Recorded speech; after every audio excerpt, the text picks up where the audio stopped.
it starts at 9:30 and we'll for probably about 45 minutes an hour. And I keep myself. I can email you something you like, but I can't send it back to you. Yeah, I can give you. I can give you a lot of reviews. I see how a lot of that'd be helpful.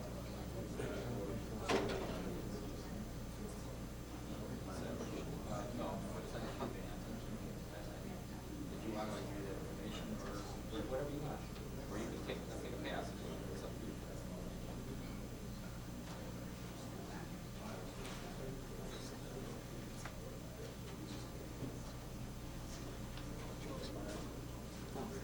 Well, let's see. I might need to get something to run back. So what's your best?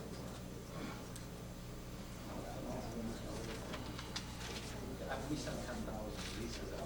Probably got a lot of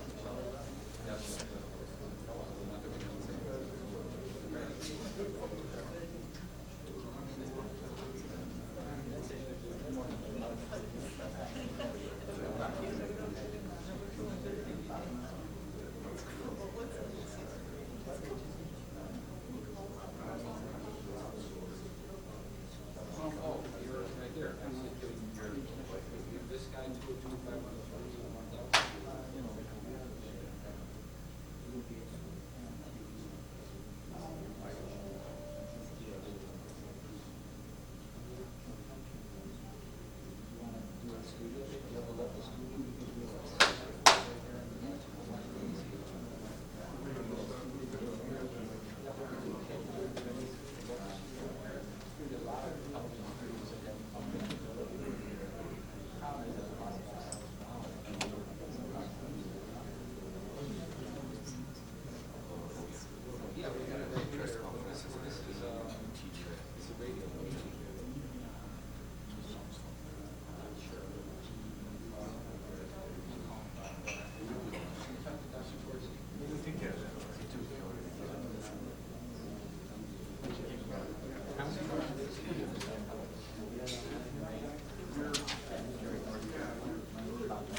If we can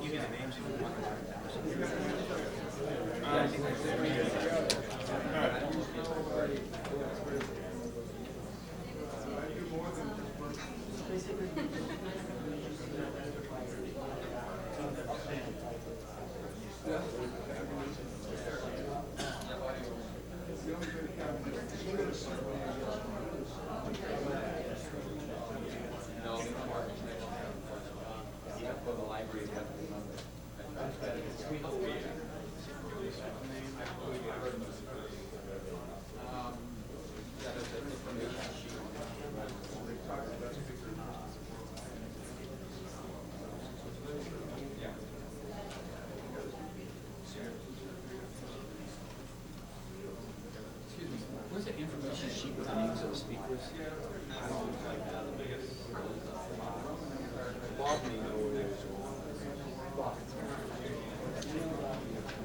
Here it is, right here. This is not it. This, but I didn't see.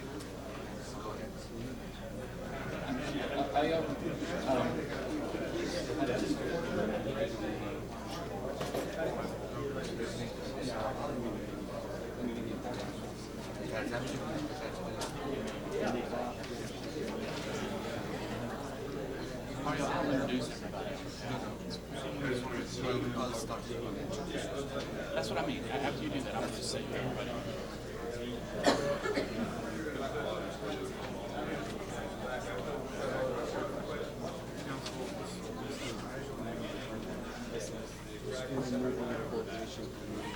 For democracy in Iran. No, I'm going to recite it and spell it. I'm going to get you.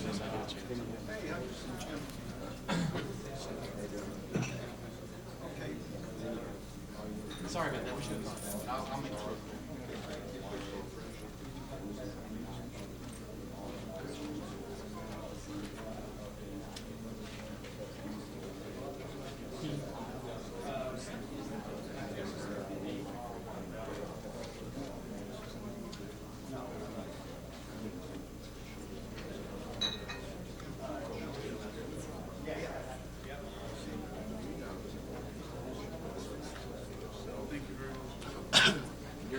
You're not going to make a comment, but you're available. Sure. Okay.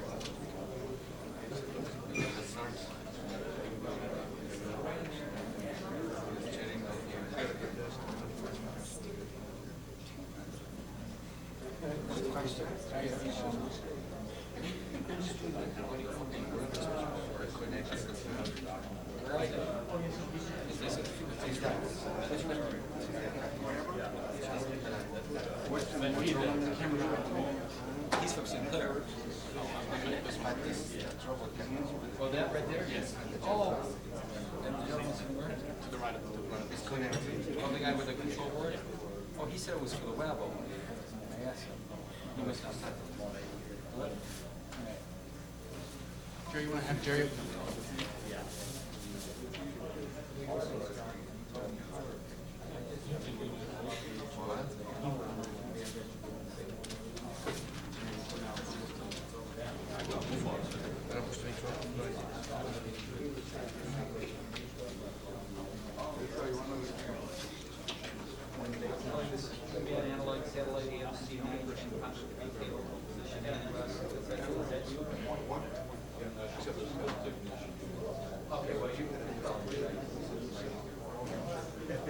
I'll get it.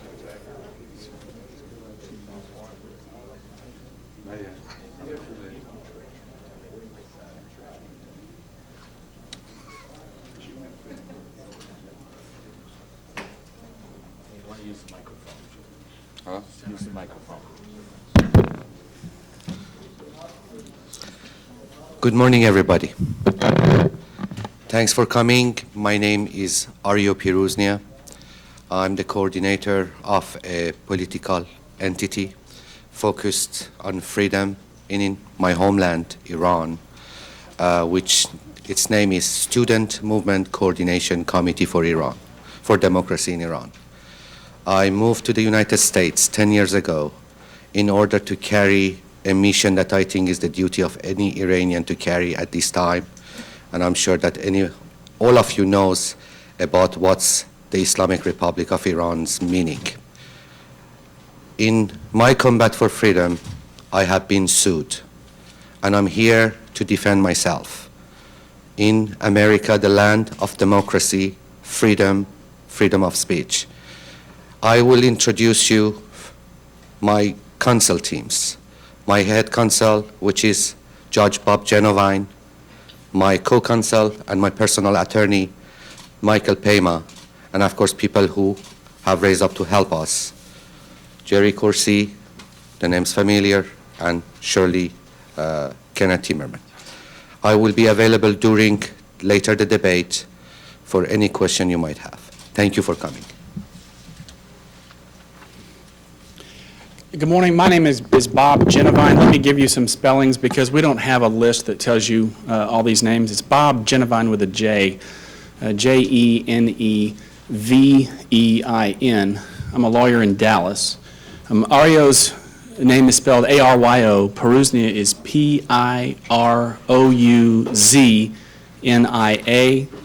And again, his committee is the Student Movement Coordination Committee for Democracy in Iran. I may refer to that as the committee.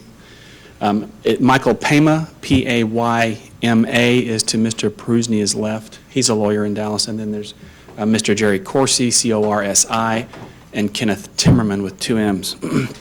As you all know, Senator John Kerry has recently suggested that the United States should give uranium to the Islamic regime in Iran to test the truth of their claims to want it only for peaceful purposes. That is relevant to me as an attorney because it has complicated my job. Let me try to give you some context to the litigation that brings Aryo and his lawyers to Washington, D.C. this morning. Federal Election Commission and Kerry Campaign records reveal that a handful of Iranian Americans have steered hundreds of thousands of dollars to the Kerry Campaign. That's public record, no secret. What the public does not know, and what the Kerry Campaign would apparently prefer not to discuss, is that at least two of those fundraisers are among the chief advocates in America for the agenda of the Iranian regime, promoting the normalization, for example, of diplomatic relations between the United States and Iran. I don't have to remind you that the State Department has classified the Islamic regime in Tehran as the most avid state sponsor of terrorism in the world today. These Kerry fundraisers, and their names are Susan Akbarpour, and that's A-K-B-A-R-P-O-U-R, and Hassan Namazi, to name two, N-E-M-A-Z-E-E, have each taken a bold step to silence the political speech of their freedom-fighting critics in America. They have each filed defamation lawsuits against those critics. It is in that context that I represent Aryo and the committee. Hassan Namazi sued Aryo in Texas for $10 million based on Aryo's claim that Mr. Namazi was linked or promoting the agenda of the Islamic regime. The lawsuit was filed in March of this year, but Mr. Namazi has refused to give a deposition in that case until after the election and would have succeeded but for the order of a Texas judge. And now Mr. Namazi will answer questions regarding his claim in New York City at a Midtown Marriott hotel on Monday. At the same time, the Kerry Campaign has now tried to distance itself from Namazi and any connection to the Iranian regime, at least publicly as well as privately. Since September, as a lawyer defending a lawsuit that Mr. Namazi filed, I have been trying to get the campaign to authenticate in admissible form an email that they authenticated on the record, actually to Mr. Timmerman, in late February or early March of this year. I have sent FedExes, I have made phone calls, I've sent faxes, I've sent letters, and they refuse to even sign a very short affidavit that merely says the affidavit is authentic and Mr. Namazi has advised the campaign on foreign policy issues. I know these things to be true because they've already said them on the record, but they won't say them under oath. So to me, it appears that the Kerry campaign, the disturbing aspect to me is that my ability to defend my client has been impeded by the Kerry campaign's apparent preference for its ties to the friends of the Iranian regime at the expense of the Students for Democracy in Iran. To me, that's a matter of public concern. Let me say one thing to the millions of Iranians watching and listening around the world right now. On behalf of Aryo Pirouznia, the committee, Mr. Pema, and myself, we hear those silenced voices. We know you yearn for freedom, and we are fighting for you. We will continue to fight against the powerful forces in this country who are willing to legitimize the Iranian regime, and we will not stop. I'm going to turn the podium again over to Aryo, and then my plan is to let Mr. Timmerman make any statements that he'd like to make, and the same with Mr. Corsi. And then at that point, we'll take any questions that you all have. Having said that, I hope that you all will respect my job as an attorney with a pending litigation to be careful about what I and my client say. Obviously, that's very important. Aryo?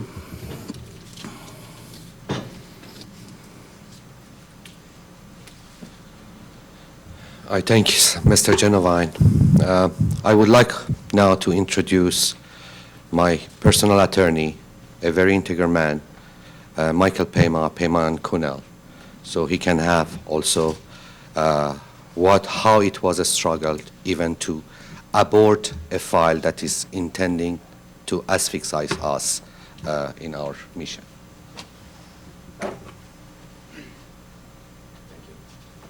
Spell your name again, please. Yes, Michael Pema, P-A-Y-M-A.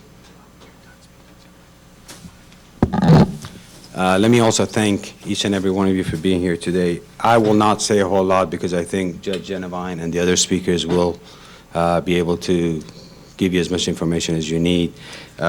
Basically, I'm the co-counsel with Judge Genovine on this matter, and as Aryo said it very clearly, basically what this is about is that Aryo has been sued, and we're just doing our job to defend him in a lawsuit. And it's our intention to let the truth come out and then let the American and the Iranian public make the decision for themselves. So with that, I will pass the podium to Judge Genovine. Thank you. I don't have anything else to add. Mr. Corsi, are you ready to say a few words?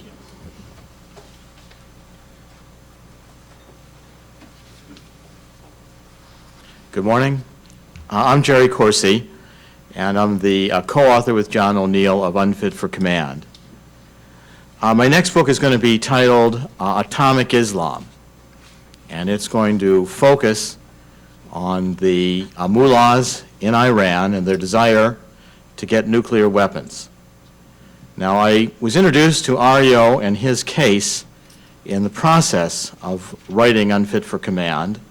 When Aryo called in to John O'Neill and was asking for assistance, John asked me if I'd look into it. I began to look into it and began to find merit in Aryo's determination to fight for freedom in Iran. As I began to examine the situation, I decided that this would be my next book. I've signed the book with World Net Daily, and I will have a column tomorrow on worldnetdaily.com dealing with Iran and nuclear weapons. Now, this issue got put onto the agenda by Senator Kerry himself. Just as Senator Kerry put onto the agenda the issue of Vietnam when he stood up and saluted at the Democratic National Convention and said, "Reporting for duty," and then the Vietnam question and his entire short service in Vietnam became a topic of consideration and examination. So in the first debate, in a little noticed part of the debate, John Kerry said that he was in favor of giving nuclear fuel to Iran. Now, that was a puzzling statement. Many Americans didn't even catch it. And he said he was going to do that in the context of testing whether the mullahs would keep their word and use this nuclear fuel only for electricity and not convert it into nuclear weapons. He said somehow, and I guess this was part of his nuanced logic, that we'd only know their intentions were really bad if they did take this fuel and make it into weapons. Well, to me, several analogies came to mind immediately. One would be giving dynamite to children to see what they do with it. Another that we've learned in America and should have contemplated now for well over 50 years is that perhaps selling scrap metal to Japan wasn't such a good idea. It might just turn around and come back at us in the form of aircraft carriers and battleships. So when you examine this whole idea that we're going to give nuclear weapons, nuclear fuel to the Iranians, it puts it in the context, well, who are these Iranians? And then we examine the public record. In the last week, there have been articles that Iran has been funding insurgents going into Iraq to cause instability and to fight against our good troops. That doesn't sound very stable to me. Then in the press, the mullahs have announced that they've put out a determination that within 5 or 6 months they say if you're a believer in Islam, we'll have nuclear weapons. Well, that doesn't sound very responsible to me. And then you look at the issue of, well, where is Iran? Where are these mullahs on the question of Israel? And everything I read, it's death to Israel. Now, a nuclear-armed Iran means several things to Americans. Atomic Israel, we are seeing oil now at $50 a barrel and higher. Do we want to be hijacked for oil? How about $200 a barrel? Where would those excess profits go?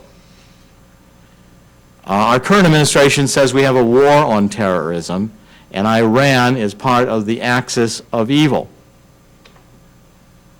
We have sanctions on Iran, and Senator Edwards, in his vice presidential debate, made it sound like he was all in support of those sanctions.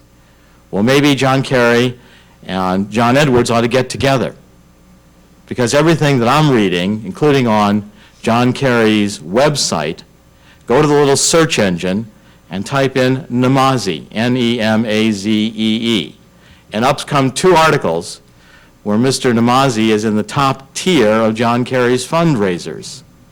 The same Mr. Namazi that is locked in a suit with Aryo, who countersued him, producing this deposition that we will have in New York City on Monday.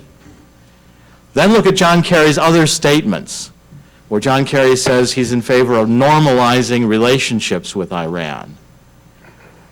We begin to see a pattern of John Kerry's statements supporting the pro-mullah lobby position in the United States. They're kind of congruent, same thing. And John Kerry is saying we should give nuclear fuel to Iran.